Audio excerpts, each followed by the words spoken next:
नमस्कार साथियों, मैं पंकज और आपका अपना YouTube चैनल मैथ्स वन में आपका स्वागत है। दोस्तों, हम जैसा कि रेलवे एलपी टेक्नीशियन का जो आपका सेट स्टार्ट किए हुए हैं, ठीक है दोस्तों। तो उसमें जो प्रीवियस में टीसीएस ने पूछा है प्रश्न को, ठीक है, सेम वही प्रश्न को हम रखे हैं। और इसमें दोस्तों आपका जो सीआरपीएफ या फिर आपका बीएसएफ, इसमें जो आपका ट्रेड्समैन का जो एग्जाम होता है, उनसे जो क्वेश्चन आया हुआ है, मतलब सिलेबस के अकॉर्डिंग दोस्तों आपको ये भी यहाँ मिल जाएगा, ठीक है। तो चलिए दोस्तों, अब हम स्टार्ट करते हैं पहले प्रश्न से। और पहले प्रश्न में आप देखेंगे, ठीक है, देखिए क्वेश्चन नंबर 1 से आप इसमें क्या कह रहा है। सवाल नंबर 1 को देखिए पहले। देखिए इसमें लिखा हुआ है कि 32 और 35, ठीक है। उसके बाद लिखा हुआ है 25, 33, ठीक है, और 29 एंड 30। इसका बोल रहा है कि माध्यक क्या होगा बताइए। जैसे यहाँ दोस्तों लिखा हुआ है आपका 32, ठीक है, फिर लिखा हुआ आपका 25, फिर है 33 और आपका है 27, फिर उसके बाद है आपका 35 एंड आपका 29, ठीक है, और ये हो गया 30। इसका दोस्तों आपसे पूछा है माध्यक। आप इसे जल्दी से कैसे निकाल सकते हैं। देखिए सबसे पहले करना क्या दोस्तों, माध्यक में ये होता है कि आपको बढ़ते हुए क्रम में जाना है, ठीक है। कोई भी नंबर हो उसका बढ़ते हुए क्रम में जाना है, ठीक है। और जो आपका बीच में पड़ जाएगा वही उसका क्या है, माध्यक है। मतलब ये सबसे पहले दोस्तों हम इसमें क्या देख रहे हैं कि 25 जो है ना छोटा है, ठीक है। उसके बाद फिर ये, उसके बाद कितना आएगा आपका 27। और आप देखिए इसमें नंबर पहले आप गिन लीजिए कितना है, 1 2 3 4 5 6 7 है। ये मतलब कि ये आपको ध्यान रखना दोस्तों कि जो आपका चौथा नंबर होगा वही आपका आंसर होगा। जैसे हम यहाँ से कहे कि 1 है, 2 है, 3 है, 4 है, ठीक है। उसके बाद 5 6 एंड 7, 1 2 3 यहाँ से हो गया और 3 यहाँ, जो बीच में आएगा वही आपका आंसर होगा।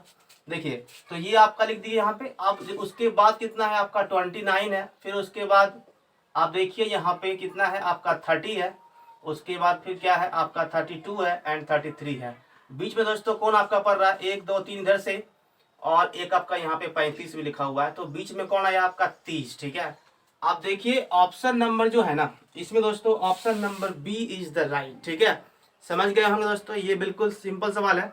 लेकिन आप देखिए माध्यक निकालने के लिए, ठीक है, और आपका माध्य निकालने के लिए, उसके बाद बहुलक निकालने के लिए, ये सभी सवाल मतलब एग्जाम में पूछा जाता है, ठीक है।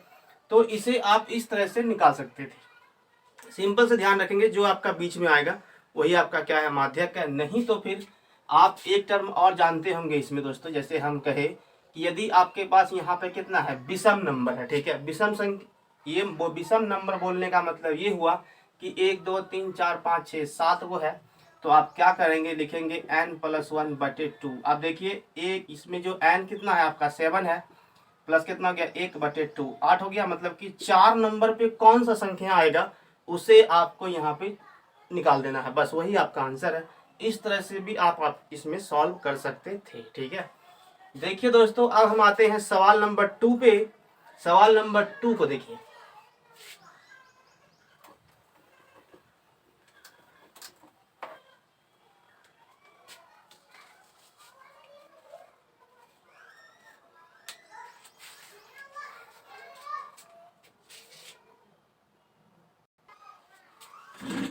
साथियों देखिए सवाल नंबर 2 को, इसमें क्या लिखा हुआ है इसमें आप समझेंगे, ठीक है। देखिए क्वेश्चन नंबर 2, जैसे दोस्तों यहाँ पे लिखा हुआ है कि आप देखिए इसमें कह रहा है कि कोई धनराशि, ठीक है, साधारण ब्याज पर 3 वर्ष में 690 रुपया तथा 5 वर्ष में 750 रुपया हो जाता है। हम कहे यहाँ से दोस्तों लिखा हुआ आपका कि कोई धन जो है ना वो आपका 3 साल में कितना हो रहा है, 690 रुपया हो रहा है। और आपका देखिए 5 साल में कितना हो रहा है, ये हो रहा है 750 रुपया, ठीक है। तो कहता है दोस्तों इसमें कि बताइए कि मूलधन क्या है, ठीक है, समझे। जैसे हम इसमें कहें कि आपको ये ध्यान रखना है, सबसे पहले दोस्तों हम कहें कि कोई धन 3 साल में इतना रुपया हो रहा है, 5 साल में इतना रुपया हो रहा है, साधारण ब्याज का ये सवाल है। तो इसमें आप समझिए दोस्तों, यहाँ पे आप देखिए कि 2 वर्ष में कितना का डिफरेंस पड़ रहा है ब्याज में। ये देखिए यहाँ से दोस्तों आपका कितना आएगा, ये 60 रुपया आएगा आपका 2 साल का ब्याज, ठीक है। तो 1 वर्ष में ब्याज कितना बना, 1 वर्ष में ब्याज बना आपका 30 रुपया, 2 से इसमें भाग दे दीजिए, ठीक है। आप समझिए हम कहे दोस्तों यहाँ से आपको निकालना है मूलधन। 1 साल का ब्याज यदि बन रहा है 30 रुपया, तो 3 साल का ब्याज कितना बनेगा, 3 साल का ब्याज आपका बनेगा 30 या 90 रुपया बनेगा, हाँ या ना। अब देखिए जैसे हम ये कहें ये 90 रुपया क्या है आपका ब्याज है, और यहाँ पे कितना है आपका, ये आपका मिश्र धन है, मिला हुआ धन है। तो इसमें इसको माइनस करेंगे तो क्या बचेगा दोस्तों, आपका बचेगा मूलधन, मतलब कि 600 रुपया। यही आपका आंसर है, ठीक है। आप इस तरह से भी निकाल सकते हैं। अब आप दोस्तों यहाँ पे ये सोचेंगे कि आप तो 3 से इसको निकाल के मतलब कि इसमें गुना किए और सॉल्व कर लिए, यदि हम 5 में रखेंगे तो क्या मेरा आंसर आएगा, हाँ या ना। देखिए जैसे हम यहाँ पे दोस्तों कहे कि अब आपको निकालना है उससे मूलधन, ठीक है, तो उससे भी निकल जाएगा। जैसे हम कहे कि 1 साल का ब्याज बनता है 30 रुपया, तो 5 साल का ब्याज कितना बनेगा, 5 साल का ब्याज बनेगा आपका 30 पंचे 150 रुपया, हाँ या ना। अब देखिए हम तो इसमें गुना किए थे, तो दोस्तों अब आपको इसमें माइनस करना है, मतलब कि ये आपका क्या है, आपका मिश्र धन है, ठीक है, मिश्र धन हो गया, और ये आपका क्या है, ब्याज है। तो मिश्र धन में अगर ब्याज को माइनस करते हैं तो क्या बनता है, आपका बनता है मूलधन। इसमें ये घटाइए तो कितना बचेगा आपका 600। यही तो आपका आंसर है। इस तरह से भी दोस्तों आप इसको निकाल सकते हैं, ठीक है। मतलब कोई भी सवाल आपके सामने ये बन के आ जाए तो आप ध्यान रखेंगे, आप यहाँ से ऐसे निकाल सकते हैं, ठीक है। समझ गए होंगे दोस्तों। अब हम आते हैं सवाल नंबर 3 पे, ठीक है। क्वेश्चन नंबर 3 को देखिए, ठीक है।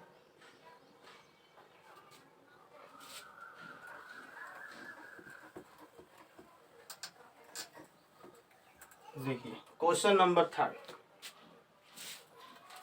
दोस्तों, इसमें लिखा हुआ है क्वेश्चन नंबर 3 में, यस, कहता है कि 2 प्रत्याशी में जो है ना एक चुनाव लड़ा, ठीक है।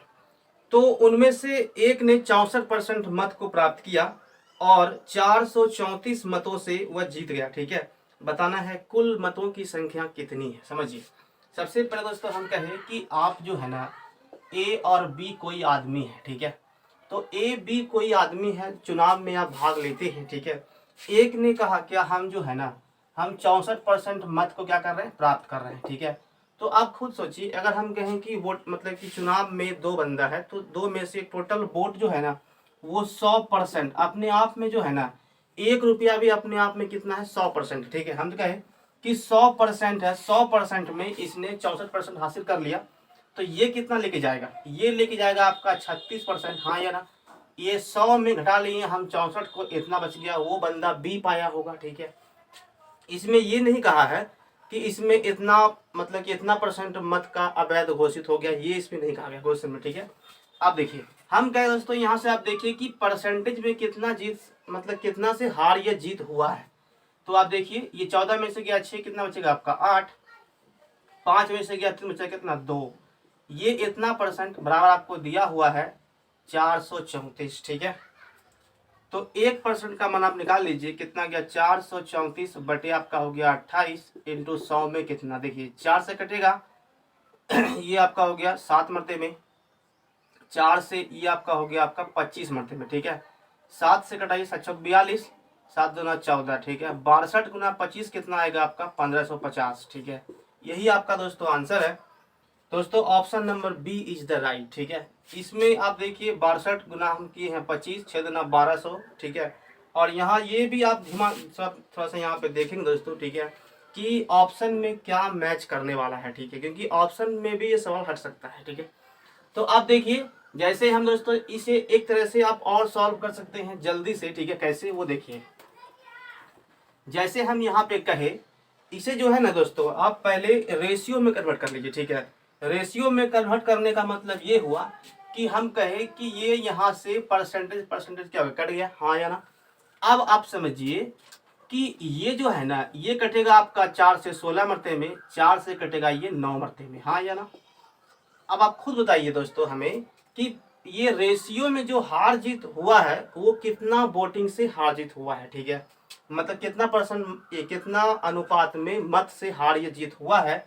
तो आप कहेंगे रेशियो में आपका 7 है, 7 का मान आपको कितना दिया हुआ है 434 दिया हुआ है, हाँ या ना। एक में एक का मान निकालिए, कितना आएगा 7 6 42, 7 दूना 14, ठीक है। आपसे पूछा है कि कुल कितना वोट पड़ा, ठीक है, ये आपसे पूछा है दोस्तों। तो कुल कितना है 16 और 9 आपका हो गया 25, तो 25 से गुना करिए इसमें 62 में, तो कितना आएगा 1550। यही आपका आंसर है। आप इस तरह से भी निकाल सकते थे, ठीक है, क्योंकि ये थोड़ा सा रेशियो में कन्वर्ट करने पे क्या होता है, थोड़ा जल्दी बन जाता है आसान तरीके से, ठीक है, इसलिए आपको हम ये समझा दिए, ठीक है। अब दोस्तों हम आते हैं, देखिए सवाल नंबर 4 पे, ठीक है, इसे भी आप समझिए। दोस्तों यदि वीडियो पसंद आ रहा हो तो कृपया इसे लाइक कीजिए और दोस्तों में शेयर भी कीजिए, ठीक है, और चैनल को कृपया सब्सक्राइब जरूर कीजिए, ठीक है दोस्तों। तो चलिए हम आप चलते हैं सवाल नंबर 4 पे, ठीक है। देखिए सवाल नंबर 4, और हाँ दोस्तों जैसे कि हम कहे कि यदि आप यहाँ पे जैसा गौर करेंगे, ठीक है, 1 सेकंड दोस्तों।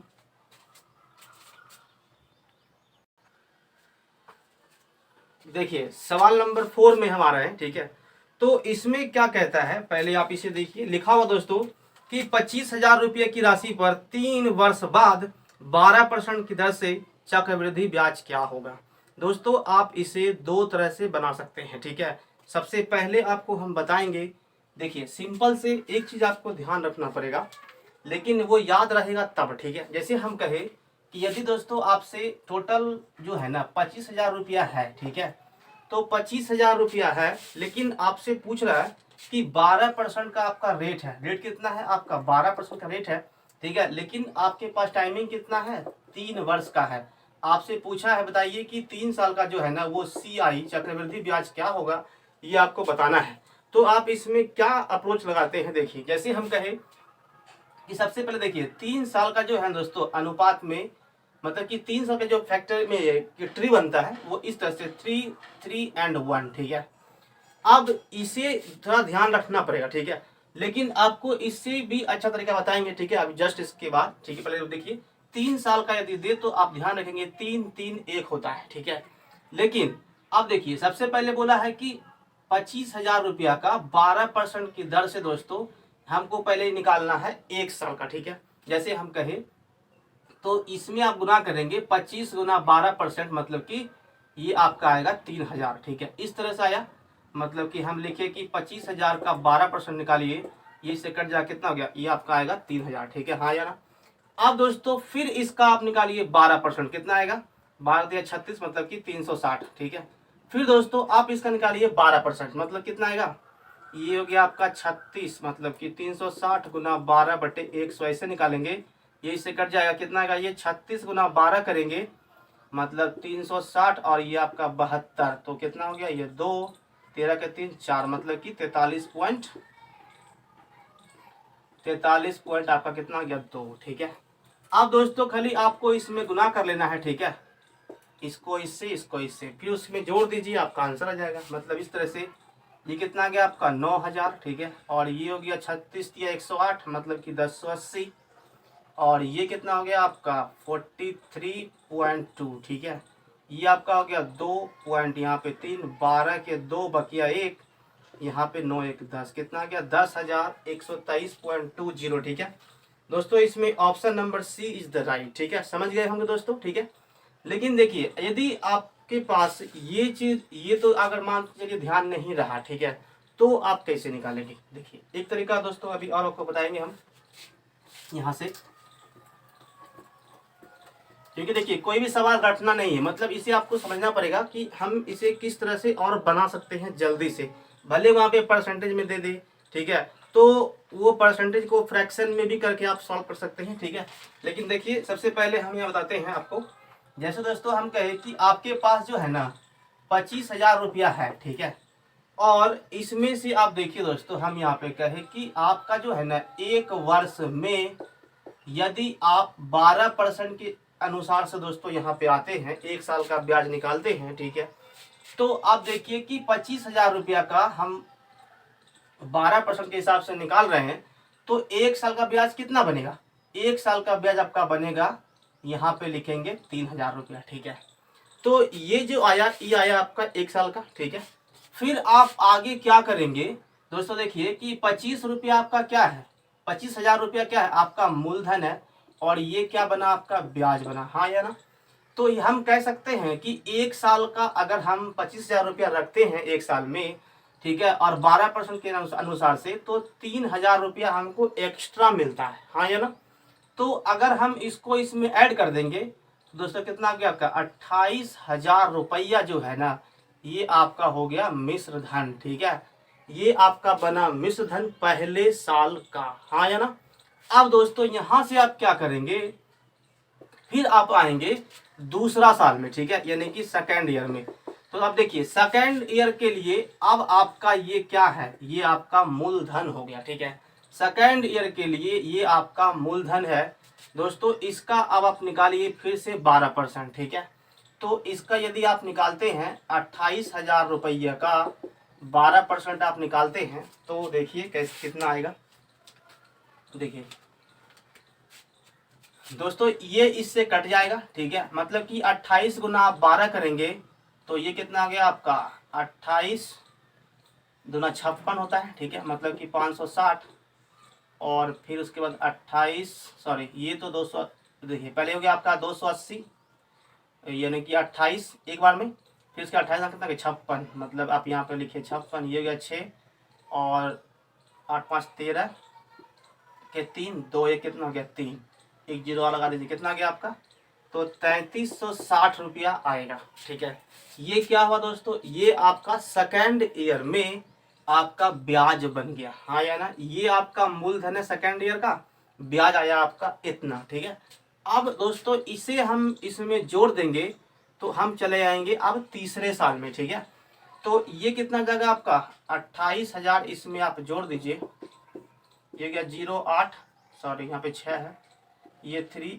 11 2 और 1 3, कितना आ गया आपका 31,360 रुपया। ठीक है, आप खुद सोचिए दोस्तों हम यहाँ पे कि 2 साल का मिश्रधन इतना रुपया आ गया बन के, हाँ या ना।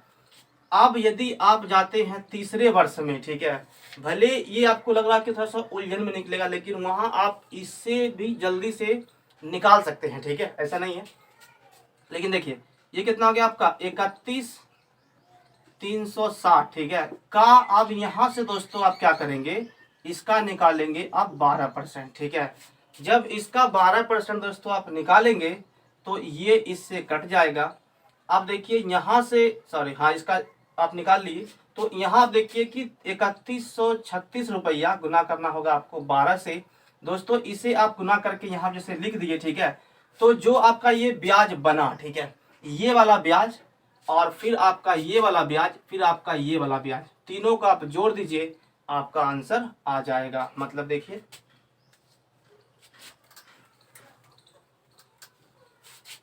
एक बार समझ लीजिए ये इस तरीका से, तो ये भी आपको आसानी से समझ में आ जाएगा। ठीक है, जैसे हम कहें यहाँ पे ये दोस्तों लिखा हुआ 3136 गुना करना पड़ेगा 12 से, ये हो गया आपका 12 के 2 3 और एक आपका 3 6 और एक 7, और ये हो गया आपका 2 और ये 6, ये 6 3 1 एंड 3, मतलब ये 2 13 के 3 5 और एक 6, ये हो गया आपका 7 एंड 3।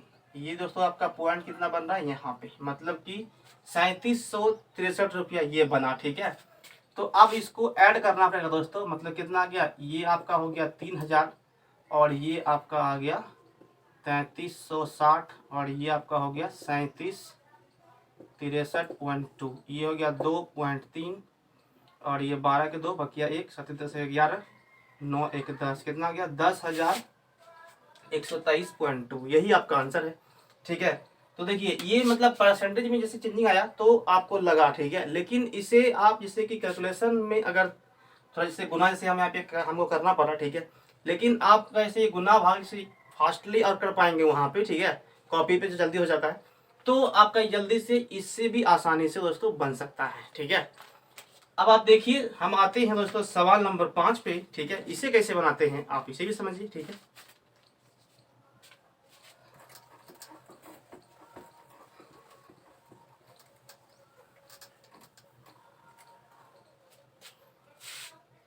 देखिए अब दोस्तों हम यहाँ इसमें यही होगा कि आपको 3 से वापस से गुना करने की आवश्यकता नहीं है। ठीक है, इसलिए आपको हम इस तरह से भी बता दिए, आप कोई भी सवाल आपके पास रहेगा तो आप इस तरह से भी ब्याज ज्ञात कर सकते हैं। ठीक है, देखिए जैसे दोस्तों अब हम आते हैं सवाल नंबर 5 पे। ठीक है, देखिए क्वेश्चन नंबर 5 में लिखा हुआ है, कहता है कि x का स्क्वायर माइनस आपका है 8x फिर आपका है 15। ठीक है, फिर आप देखिए एक और यहाँ पे लिखा हुआ है कि x का स्क्वायर माइनस लिखा हुआ है 5x प्लस आपका है 6।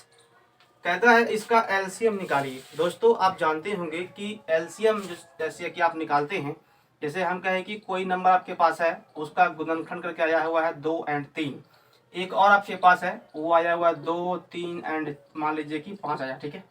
तो 2 नंबर है, इसका गुणनखंड इतना आ गया। हम सबसे पहले यहाँ पे करना आपको यही है कि जो इसमें मिलता है ना वो 2 गुना 5, ये आपका दोस्तों हो गया मोसो, ठीक है, यानी कि आपका एचसीएफ हो गया हाईएस्ट कॉमन फैक्टर। उसके बाद फिर आपको जो संख्या एक्स्ट्रा बच गया ना उसमें गुना कर लीजिए, ये आपका क्या आ गया, एलसीएम आ गया, लोएस्ट कॉमन फैक्टर, ठीक है।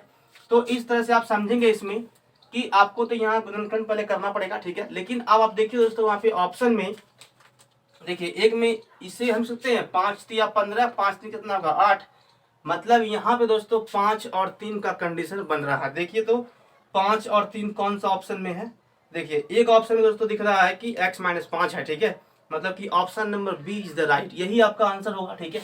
देखिए जैसे ही हम कहे इसे सॉल्व करने के लिए, तो आप जान रहे हैं कि ये क्या होगा x का स्क्वायर, और ये मतलब कि 5x माइनस कितना होगा 3x, और ये आपका हो गया 15।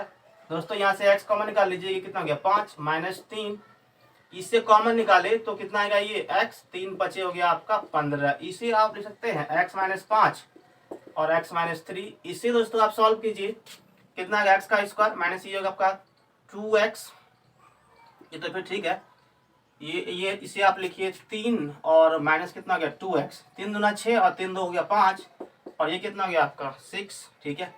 दोस्तों ये x माइनस हो गया 3 और यहाँ से हो गया 2x माइनस 3, ठीक है, मतलब कि x minus 2 and x minus 3 ये आया। तो गुणनखंड आपको हम बता दिए पूरी तरह से कैसे कैसे कर सकते हैं वहाँ पे। तो आप देखिए यहाँ से दोस्तों कि इसमें कॉमन क्या मिल रहा है, आपका मिल रहा है x माइनस 3, हाँ या ना, एक तो ये मिल रहा है, तो इसे अब आपको लेना नहीं है, हो गया इसमें से जो मिला एक ठो मोसो। अब जो बच गया मतलब कि x माइनस 2 बचा और आपका बचा x माइनस 5, ठीक है, ये आपका हो गया एलसीएम, यही आपका आंसर है, ठीक है, समझ गए। दोस्तों वीडियो कैसा लगा आप बताएंगे, ठीक है, और कृपया कमेंट करेंगे। दोस्तों इसमें जो है ना आपको